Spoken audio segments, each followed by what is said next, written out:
My name is David Sonny Morgan. I was born in Auburn, Alabama, December 25th, 1934. You were a Christmas baby. One present. Yes. All right. So you were born in Alabama. And what are your earliest memories as a child? Well, my parents left Alabama when I was about 3. But I remember when we would drive back, my father would drive back, and he would say, there was no air conditioning cars in those days, and it would be hot, and I wouldn't have no shirt on, no t-shirt or any shirt on, and we'd get down into Kentucky in that area, and my dad used to say, boy, put that shirt on. And I would ask him, why, He says, boy, he says, these people see these license plates that's Ohio, and they think you're trying to be funny. So you better put that shirt on. So I put the shirt on and continued, And What did he mean by funny? well, by him, growing up in the South there, anything that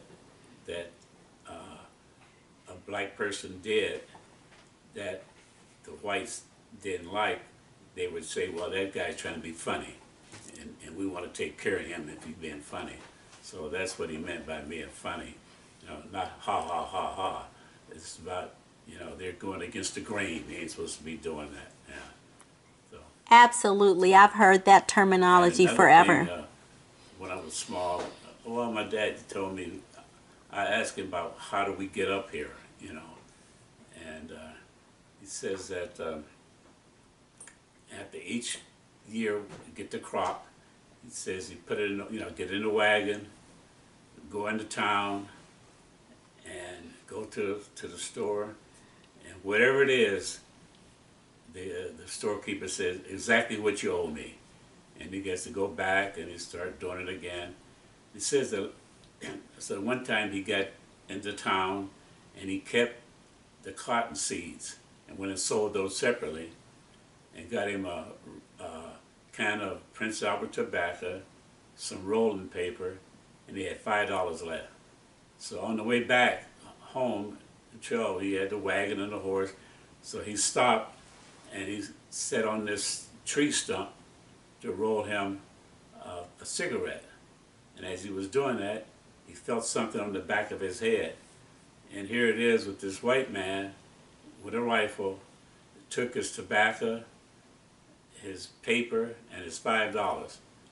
And so when he got back to the house, he said he had to leave. So he went to Gary, Indiana first. We had relatives there, left Gary, came to Warren, had relatives here, and that's when he got us up here. And that's why he left Alabama at that time. Wow, that's a story for ears, that's for sure. Yeah. Do you remember your grandparents at all? Only one I remember is my grandmother, my mother's mother. Her name was Mary. They call her Miss Tank. They had all these funny names. And I remember her when I used to go back and the house we lived in and they lived in, and the things that we used to play in the yard. I remember getting up one day and after I had to go to the bathroom. Well, you got to go outside to this place out there, and Describe that. yeah, and The outhouse, right? yeah, the outhouse, yeah.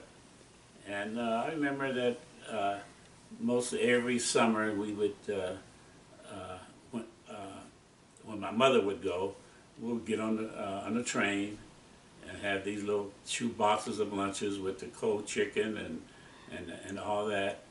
And at that time, the trains were ran by coal and all that soot come out. We was in the front. But when the trains become diesel, you know, they put us in the back going down there. And we went down there most every summer. And in between this, when my dad would get in the car and we'd drive down, you know, and I had to stop being funny when I ride down there then. Yeah. Right, and you had to be careful when you traveled south, Yeah, right? Definitely. You had to be. And my dad, you know, I guess the man that he worked for, he always said Mr. Walter. I remember even we were grown and we'd be over the house and talking, he'll say Mr. Walter. I said, Dad, why you keep saying Mr. Walter? You know, that man's gone and, you know, and it was a habit they had this dude down there calling him Mr. Walter, Mr. Walter. You know. Yes, because you might get lynched Yep. for not saying mister. That's right. Yeah. So even though after all that, my father passed in 1980, even just before that, we go down there and things has changed a little bit, but he still was thinking about the days before. Yeah. So how many siblings did you have?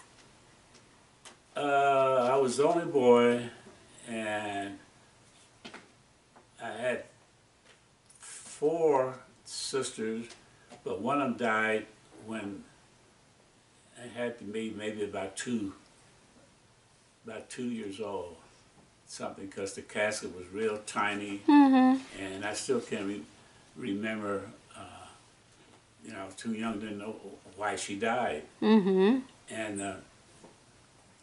at that time there was no picture of her, and after that, my dad kept every picture that he could get a hold of, and the funeral home was on Spring Street. If you know where Davis's shop, you know, the house right in back of that was the funeral home. Wow, I never heard that one before. Yeah, and you know, we didn't have that much money, and Dad got the invoice, like $5 for this, and the funeral I think cost $45 or something like that. Wow. And also, Congressman Kerwin was a congressman, and he sent a letter from Congress about her death. And, Wow. and her name was Helen Marie. Helen Marie Moore, and she would have been the second daughter. Yeah.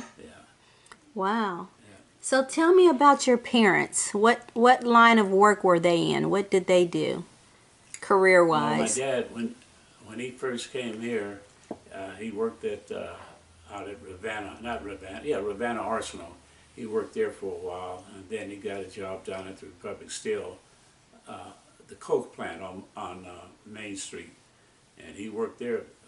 That's for his term there. Okay, like my grandfathers, both of my grandfathers worked there, my uncles. Yeah, My dad. Yeah, your dad worked with him at the Coke plant there, and my mother, she was a housewife, and she worked for some people, as they say, out in Perkinswood,